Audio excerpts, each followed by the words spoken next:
Hey guys, welcome back to my channel. Today I'm going to be doing a wrap up of everything I've been reading in the last little while. So if you are new to my channel, most of my videos are about movies and film and TV shows, but every once in a while I pop in a what I've been reading video. I don't read very fast, so I like to do a wrap up every time I've read 10 books. So I've finished reading 10 books. I've actually read 11 in this last little bit, but one of them I will not be talking about.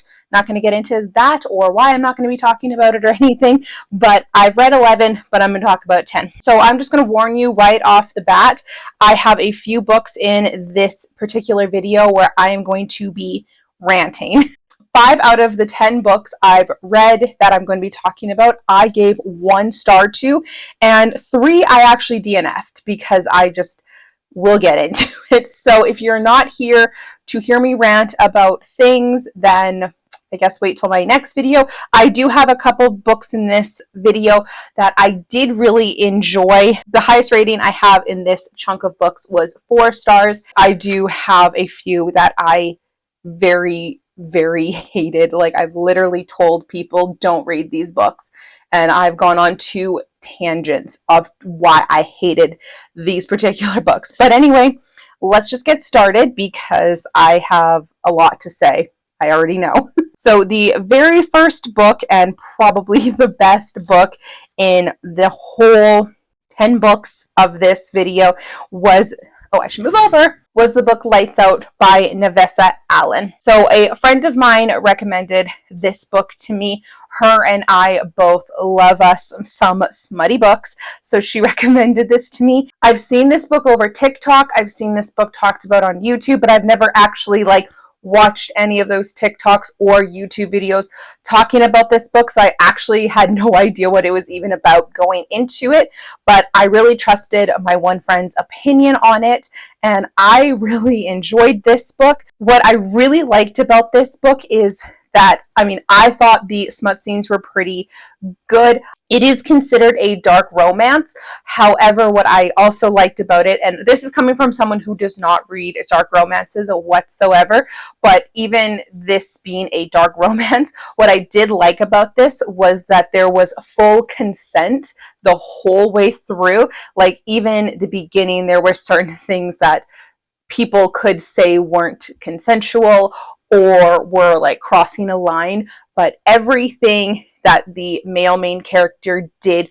to the female main character, it was actually consensual. She, in a way, asked for what happened between them in their sexual relationship and journey and everything like that. She was telling him that she was interested in those sorts of things, but even still, when he began acting upon those things, he made it very clear that the moment she no longer wanted this, he would stop. Obviously, we do never see the female main character tell the male main character to stop what he is doing because a romance forms between the two of them.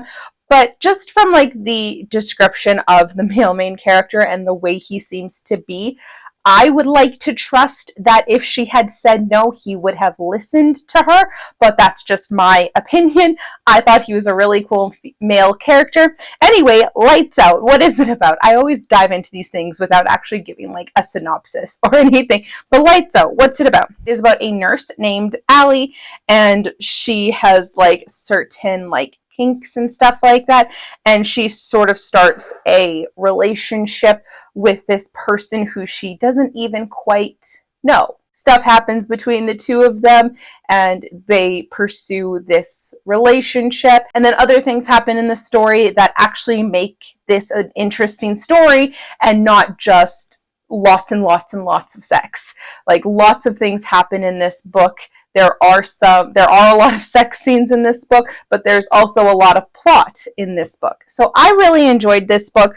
I actually have 2 other books on this list that are by Nevessa Allen, and I really enjoy her writing. So I will probably continue reading her things. These next 2 I didn't DNF, but I probably should have because they were so bad. And these aren't even the ones I'm going to rant about. Let me yeah. So there's always like the prompts on like TikTok where it's like, if you liked this book, try these books.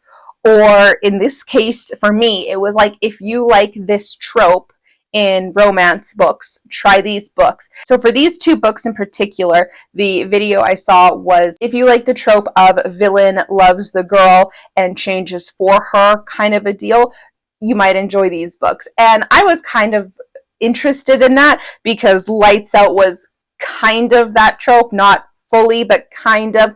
But also, you know, like I liked things like K-pop Demon Hunter, where Jinwoo is the villain, but he loves Rumi, that kind of stuff. That was where my brain was all summer long. I made a list of every book that this like TikTok had recommended based on that trope, and I tried the first two, which was a duology, and then I deleted the list because I was like, I don't trust anything else this person has to say, because these two books in particular were horrible. So the very first one, I don't even remember what the duology was called, but the first one was called The King of Flesh and Bone.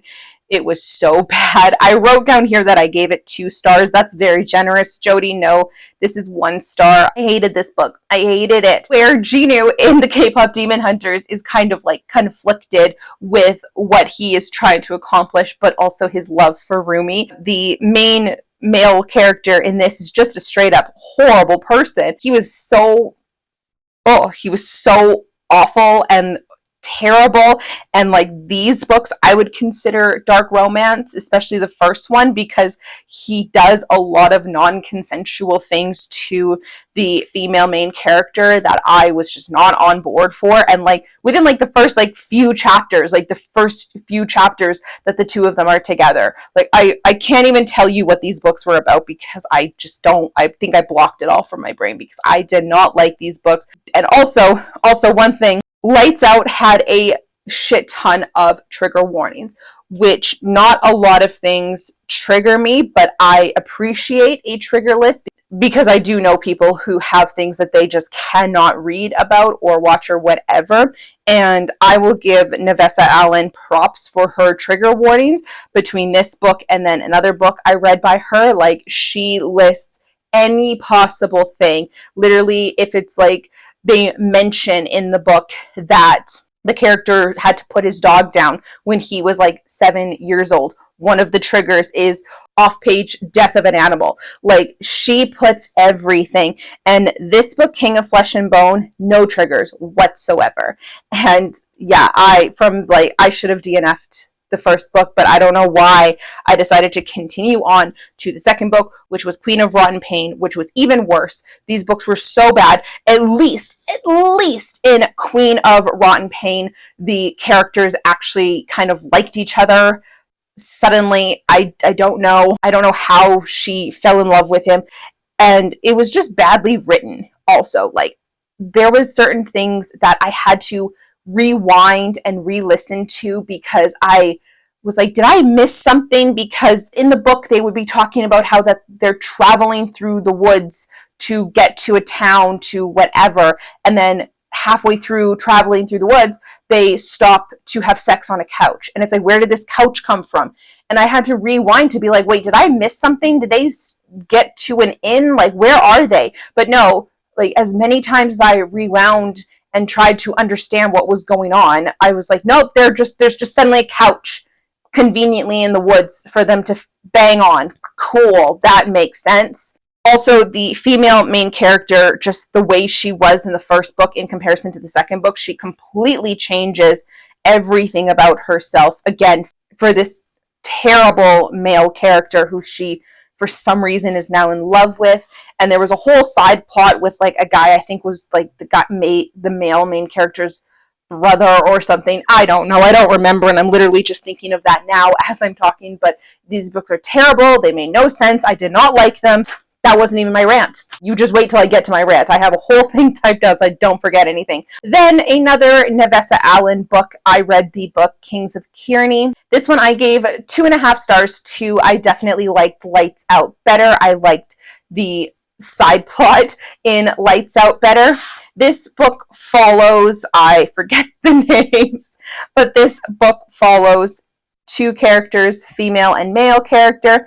The female is a bartender and the male main character is the son of the head of a biker gang. A lot of stuff is going on with the biker gang that I didn't fully understand because I don't know, maybe I need to watch like Sons of Anarchy or something to understand the biker world or something, but I didn't fully understand the side plot. That's why this book only got 2.5 stars from me. What I really liked about this book in particular, and also the other Navessa Allen books and other books in this video I will talk about, I really like the way that she starts the characters off with their like flaws or insecurities that they have within themselves, and then throughout the book, between the romance building and the side plot, whatever it is, not get over them, but just kind of like embrace who they are. Like the female main character in this, she is a badass. Like she takes no shit from anyone. She's really cool, but she's also very insecure because she had a really terrible injury to her leg and like lost the majority of her leg, and she's very self-conscious of all her scarring and stuff. And the male main character in this makes her feel beautiful despite her injuries and stuff, and helps her through like the pain of it all. And I just really liked these two characters in this book. I really liked their dynamic. I thought they were really good. I really liked that she was like a badass and she could do things on her own, and she did do things on her own. And although she like loved this guy and like they started a romantic relationship together, she still like embraced being like herself. Navessa Allen, I feel like, is really good at writing those kinds of female characters, like characters that like don't need a man, but like obviously we're here for like the smutty scenes and stuff like that, and we enjoy the smutty scenes. I did like this book. It was good. I don't necessarily think I would read it again, just because like I said, the side plot didn't fully interest me, where in like Lights Out and then the other Navessa Allen book, I really enjoyed both the like romantic smutty scenes but also the side plot, where this one I liked the romantic and the smutty scenes, not so much the side plot. Okay, taking out my iPad so I don't miss any notes on my hatred towards this book, and that is the book Consider Me by Becca Mack. This is the first book in the Playing for Keeps series. I tried this book because, again, I saw a prompt that was like, if you liked da-da-da-da-da, try da-da-da-da-da. And this was if you liked the Windy City series, which you guys know I love those books. So it was like, if you like the Windy City series, try the Playing for Keeps series. Well, I did, and I hated these books. I only read 2 of them. I don't know how many there are. I only read 2 of them, and yeah, no, I DNF'd both of them. I will get to why I did try another one of the books in a second, but let's start with Consider Me. So Consider Me follows the, I think, captain of the Vancouver Vipers, which is like the Vancouver hockey team, but obviously they can't use the real name, but it's the Vancouver Vipers. They are the hockey team. I think he's the he's the captain, and total playboy. You know that old story. He's a playboy. I ain't never gonna settle down until he meets a woman. Now, I have no problem with this sort of storyline. The very first book in the Windy City series, Mile High or Mile Higher, I don't know, that book, the very first book, it was the same idea. Player, he's a total player. He ain't never gonna settle down. And he meets this girl and it changes everything for him. In Mile Higher, it worked. Stevie and Xander very much worked, and the way it was all played out, it worked. Okay, Consider Me. First of all I have to say is thank God I didn't pay for this. It happened to be a free book on Audible, so I didn't have to waste a credit on it. But this book, it just had me so annoyed, and I was dying for it to be over. One thing about the Windy City series, or even these books by Navessa Allen, or another book I'm going to talk about in a second, they're pretty short. Like, they're not super duper long, and I think it's a perfect amount of time. The very last book that I'm going to talk about is also kind of similar to Windy City and Playing for Keeps in the sense that it's a hockey romance, and it was 10 hours, and that was absolutely the perfect amount of time to delve out, getting into the main characters of the books, getting into their faults and stuff, but also then the characters building a relationship and getting past the faults and learning things as they grow and all that stuff. The 10 hours was a perfect amount of time. Consider Me was 19 and a half hours, and probably 18 of that was nothing, and then like 1 hour of actual plot. First of all, the characters are terrible.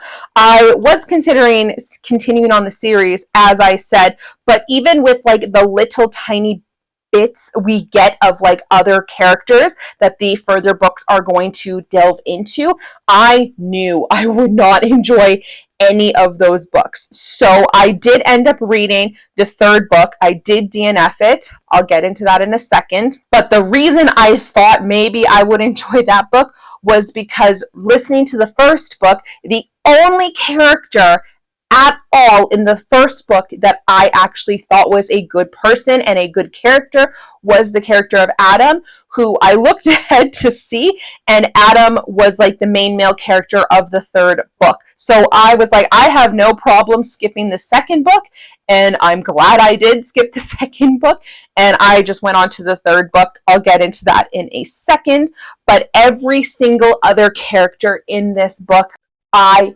hated. They were so annoying. The need for every single character to swear every other word or making literally everything that they talk about sexual, it got so old and so annoying so quick. And again, this is coming from someone who enjoys a smut book. I have no problem with sexuality or sex scenes in a book, but when every conversation somehow relates back to sex, I couldn't handle it. It was so unnecessary, as was again the swearing. I swear like a sailor. I have no issues with people swearing or the characters swearing. The last book I just read, characters were swearing, but it was like not every other word where it was like F this and F this, and I went to the effing store and I bought some effing bacon to make myself an effing BLT sandwich for effing breakfast. Like every other word was a swear, and it was so excessive. So the main male character is Carter, and he is by far the worst male main character I have read in a long time. And again, this is also coming in the same review as The King of Flesh and Bone, or whatever it was called, where there is literal non-consensual sex in that book. Not saying that he is not worse than that character. He definitely, like, that alone is just like, you are a horrible, horrible, horrible person. King of Flesh and Bones, I mean. Carter is just, he makes no sense. Like, again, at least, this is, I'm not trying to give that other book any props whatsoever, but at least from the beginning, he was supposed to be a terrible character. We were not supposed to be rooting for him at the beginning, and then we're supposed to grow on him and like him in King of Flesh and Bone. We're supposed to start to like him. I never did. Don't understand how we're supposed to like him, but that's not the point. Carter, we are supposed to like, and he just made no sense. His whole character made no sense. In the very first chapter, again, he is adamant that he will never settle down.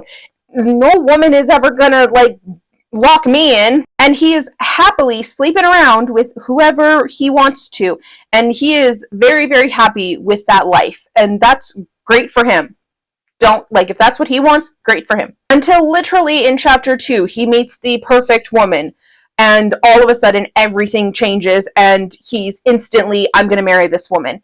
And it just makes no sense. Like, at least in Mile Higher, it's the same kind of plot point where it is a playboy and he's never going to settle down, meets this woman, and he does end up settling down with her. Spoiler alert for that book.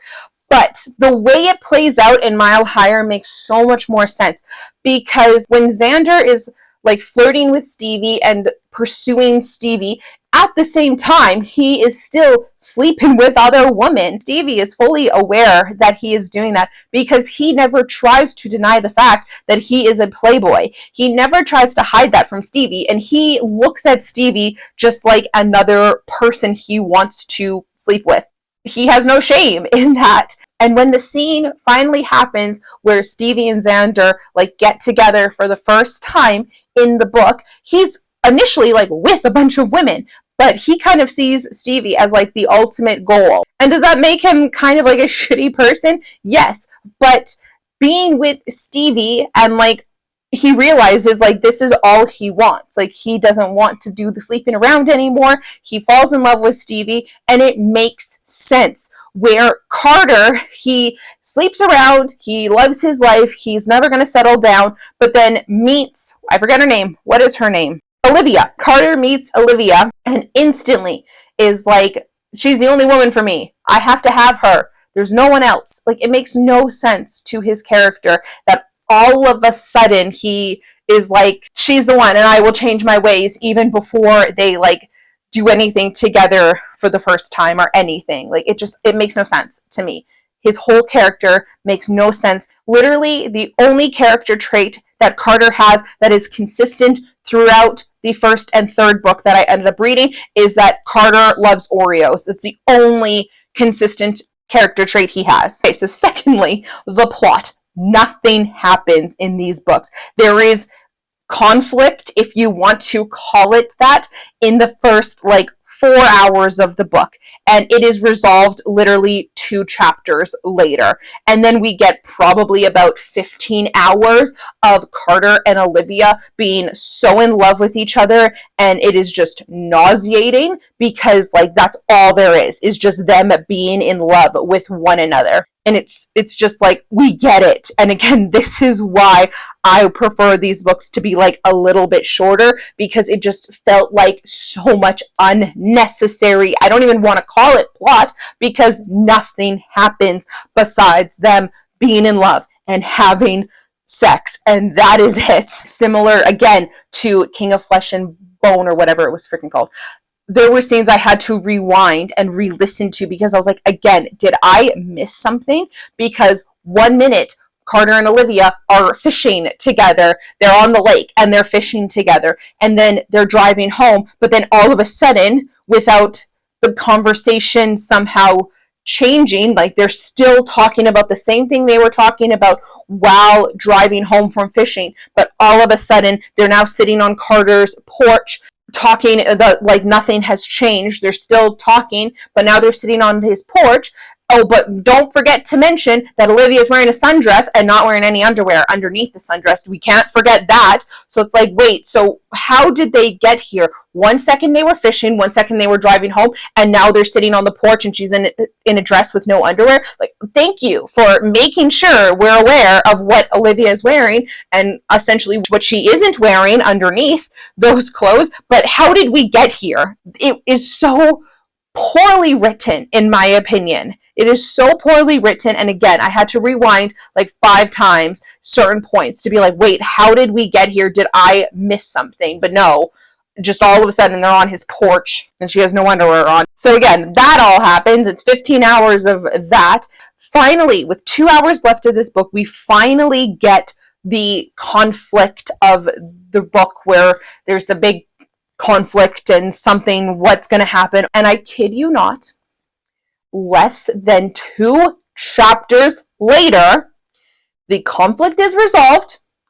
Off page. I literally shouted when that happened. I was walking my dog and I was listening to my book. They like delve into what happened, like the reason for why Carter and the third act breakup that we always get in these kinds of books. We delve into that, and Olivia and Carter are like, it's okay. We can make it work. We'll make this work together because we love each other. And then all of a sudden, police show up to their house and announce that the bad person who did the bad thing in the book has been caught and has been arrested. And I literally shouted.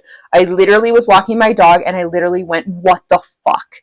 Because you are kidding me. Nothing happened throughout this whole entire book, but now the actual like conflict and the resolution of this conflict doesn't even happen on page? Are you joking me? Oh, and then don't worry, then they jump right back into Olivia and Carter being so in love again. This is just a picky thing about this book that, like me as a Canadian, I hated. So this book, it takes place in Vancouver, a Canadian city.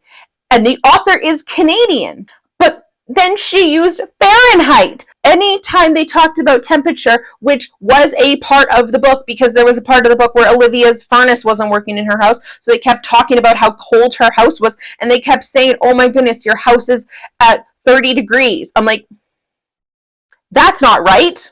Like, this book takes place in Canada. Why are we not using the proper Canadian terms? There was something else mentioned in this book that I should have written it down right away, but there was something else that was said that was very blatantly like American and not something a Canadian would say or do. And I wish I could remember what it was, but I, again, blocked this out of my head. There was something else in the third one that I'm going to talk about now, just because I'm talking about the whole Canadian American thing. One line of the third book in particular that I really hated was, there's a character who has a baby and she was on maternity leave, and the exact line in the book is, but I was on maternity leave, and in Canada we get a year maternity leave.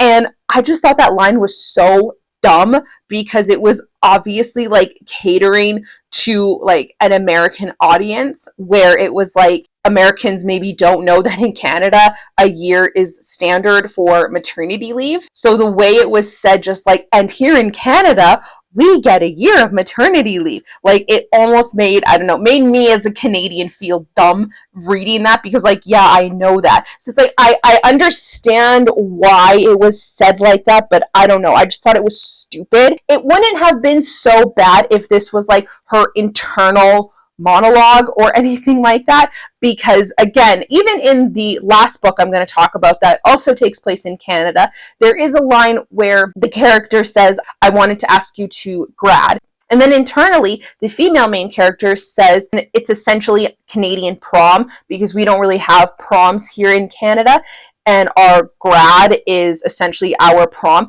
But she says that like inside, which made sense. This, the character says out loud to another Canadian character, that she says out loud, but we get a year maternity leave in Canada. It's like, why are you saying this to someone who is also Canadian? That would be like if my sister, who is obviously also Canadian, came to me and said, when I had my baby, I got a year maternity leave, because in Canada we get a year maternity leave. Like, I know, I am also Canadian. If you're saying it inside your head, sure, but she said it out loud to another Canadian person, so it was just stupid. It was so badly written. Okay. But just like, also at the same time, like, it's like, if you aren't a Canadian reader reading this book, then like, do a little research if you read something that doesn't make sense. Example, I read a book that took place in England, and they mentioned something about going to the surgery to see the doctor. And that didn't make sense to me at first, because I was like, why are you going to a surgery to see a doctor? But then when I like kind of looked into it a little bit and, you know, educated myself, I learned that it is a very common term to call basically just like going to a walk-in doctor's clinic or going to see your family doctor. They call that a surgery. Like, it's not necessarily going to get your knee cut open or going to like get your tonsils removed or anything like that. They just spoke like they were speaking to a regular English person reading the book. And you know what? If it doesn't make sense to you, like if the words don't make sense, do some research and learn for yourself. And that's what I found with this book. I felt like it had just been dumbed so far down for readers who maybe don't fully understand we get a year maternity leave in Canada. Anyway, that specific thing, the maternity leave thing, was specifically for the third book. But yeah, the first book I hated way more than the second book. I mean, I ended up reading a lot more of the first one than I did the second one, but it was a waste of time. So anyway, consider me 1 star. I hated it. It was so bad. Again, I skipped the second book. The second book would have followed Carter's sister and then another teammate on the Vancouver Vipers team. And reading the third book, where those two were a official couple, oh my goodness, I'm so glad I skipped the second one, because I feel like the sister was just as bad as like Carter was in terms of swearing every single other word and all that stuff. So anyway, I skipped to the third book, which was called Unravel Me. And as I said, this follows the character named Adam. So Adam's whole story is that he was actually with his like high school girlfriend forever. And then in the first book, actually, he ends up breaking up with her because he found out she cheated on him. And so this book is him finding love through a new girl, and she doesn't know he's a hockey player, and stuff happens. Anyway, I did like this slightly better than Consider Me. Slightly, not by much. I definitely liked Adam and the female main character, Rosie, better than Carter and Olivia. I definitely liked them better. Another thing, just to compare this to the Windy City series, in the Windy City series, where it's like found family, all the characters are still like in the other books, and they're couples and they're friends and stuff. They continue on their friendships and relationships and stuff throughout all 5 books of the Windy City series, and I actually like enjoyed hearing like what was going on in their lives continuing on throughout the books. In this book, anytime the other couples were like back in the story, I hated it, because specifically when it was like the male characters all hanging out, again, everything was sexual. Everything that they had to say or talk about had to be sexual for whatever reason. And I literally DNF'd this book because I could not handle it anymore. The reason I DNF'd it was because it was all the male main characters talking about how they lost their No Nut November bet. And they all went into detail about how they lost. And I was like, I don't care. I don't care anymore. So similar to Consider Me, there was conflict that happened, like, I want to say like 6 hours into the book, and then was resolved a few chapters later. And it was like, wasn't that supposed to be the main conflict of the whole book? That was part of like Adam's whole thing, but whatever, it happened, it was resolved. Adam and Rosie were so in love. But again, it just didn't make sense. The whole story just didn't make sense. In the book, it was beginning of September, and Adam's ex-girlfriend was trying to reach out to him, and she was going through all these different avenues to try to contact him, and he was right about to go and like meet up with her to see what she had to say, and something happened and he bailed and didn't go. And by the time I DNF'd this book, we were in November, and he still hadn't gone to talk to his ex-girlfriend, even though she was saying it was urgent. Adam's publicist was telling him it was super urgent. It was like, if this was super urgent, why has this not been brought up yet? And it's November, because as I said, I DNF'd it when they were talking about their No Nut November, how they lost, all that fun stuff. So it's like, how has he still not gone to talk to his ex-girlfriend? Like, I thought that was the whole, like, again, it's just like, it's just dragging out their love story and all these little things. Like, I'm sorry, I didn't need a whole chapter of Adam teaching Rosie how to drive, and then I didn't need a whole chapter of them going to actually go get her license. Like, it was so unnecessary. It literally added nothing to the plot.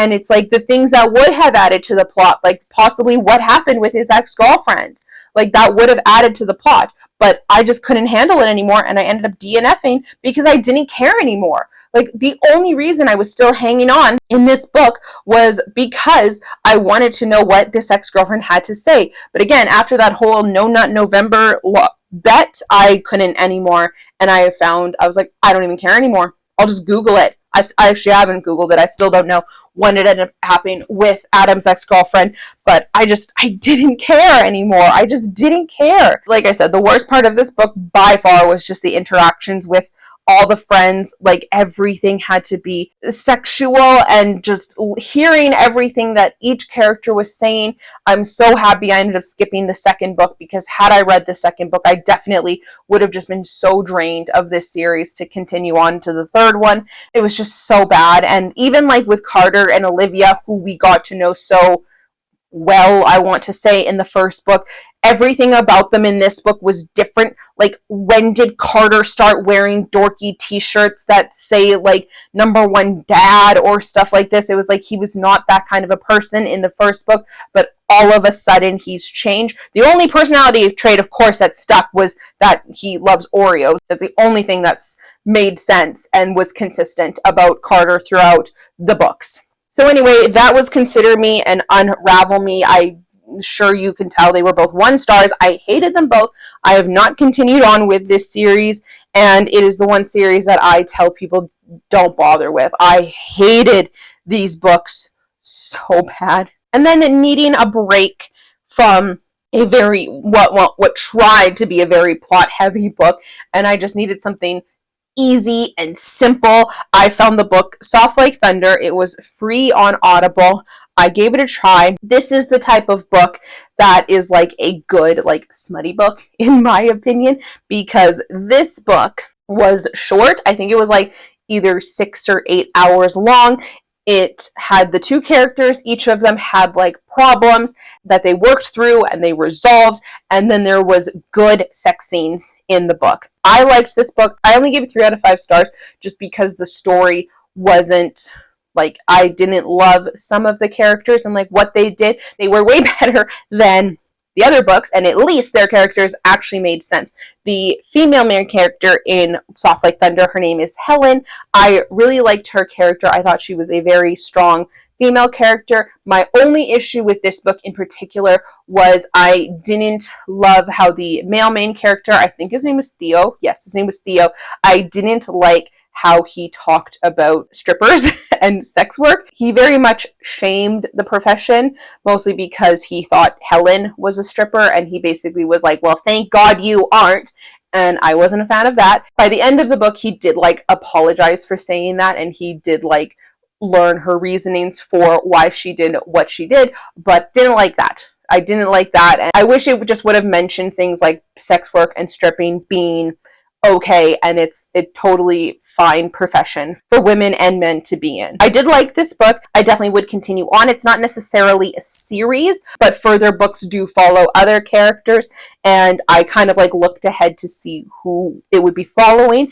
And for sure, the 2nd and 3rd one, I definitely think I would read because I liked those characters, and I would like to see like how their kind of stories continue on. Then I read the book What Monstrous Gods by Rosamund Hodge.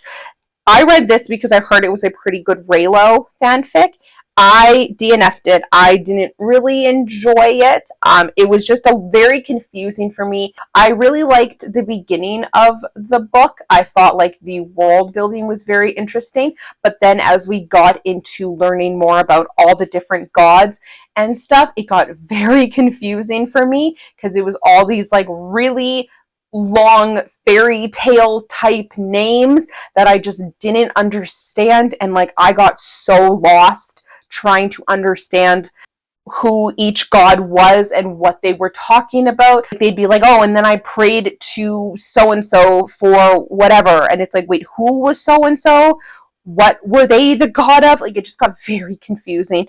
And nothing was really happening, and so I just didn't care. I DNF'd it. I did read another book by the same author years ago that was a Beauty and the Beast retelling, and it was so bad. I ended up DNFing that as well, and I was hesitant going into this because it was the same author, but I was like, but it's like a Raylo, and it sounded interesting, and I just got confused, and yeah, no. 2 more books.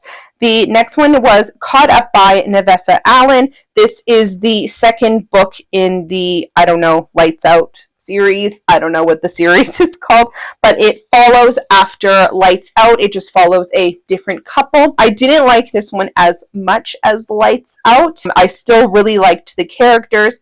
The female character in this book in particular was awesome. I really loved her. Like I said, Nevessa Allen is fantastic, I think, at writing female characters because she actually makes them not just like the damsels in distress or whatever, and she actually makes them like really strong, independent women who, again, don't need a man. They don't need a man, especially this girl. The main female character in this book is named Lauren, and I really liked her character. I really liked like the work she does. Like, she is a sex worker, but she does like a lot of advocating for sex workers. She was so awesome. I really liked her. So yeah, I didn't like this one as much as Lights Out, but I definitely am waiting and excited for the third book, which follows more characters from the same universe. So then my last book is actually the first book I read and finished in 2026, and this is from the series, the Vancouver Storm series, which is another hockey romance stories. This was the first book, and it was called Behind the Net by Stephanie Archer. This follows hockey player Jamie, and he hires an assistant named Pippa, and she ends up living with him and like forced proximity, but also they've known each other since high school. They both had a secret crush on one another in high school, so like second chance romance kind of a deal. I really liked this. I thought it was so cute. This was, like I said, about 10 hours long, and it was the perfect amount of time. It was so good. I really liked how the characters developed together, but they developed together, but also kind of like on their own, and they like worked together. It was really good. I really liked this. I've already downloaded the second book to listen to. I haven't started it yet, but I'm very excited because I really liked this. I thought it was a really great book. This made me like reminiscent of the Windy City series and like how I felt reading those books, where they were fun, they were interesting, they weren't too long, they didn't drag on, and I loved the characters in these books. The couple in this book are awesome, both separately, and then they like work together and grow together, and I loved them. Oh, I'm losing my voice after ranting about that book for so long. As much as there were some shitty books in this video, there was also some pretty good books in this video, and I'm very excited to continue on with the Vancouver Storm series. Like I said, I've already got the second book ready to go to start listening to as soon as I can. But yeah, that is going to be it for now. That is the last 10 books that I have read in the last little bit. I think the first one, Lights Out, I started at like the end of July until now, which is like the middle-ish of January. That's going to be it for now. Thank you guys so much for watching this video. But if you liked it, I would love it if you would like and subscribe. I post new videos every single Friday, and I'd love to have you here. Thanks for watching. I'll talk to you later. Bye, everybody.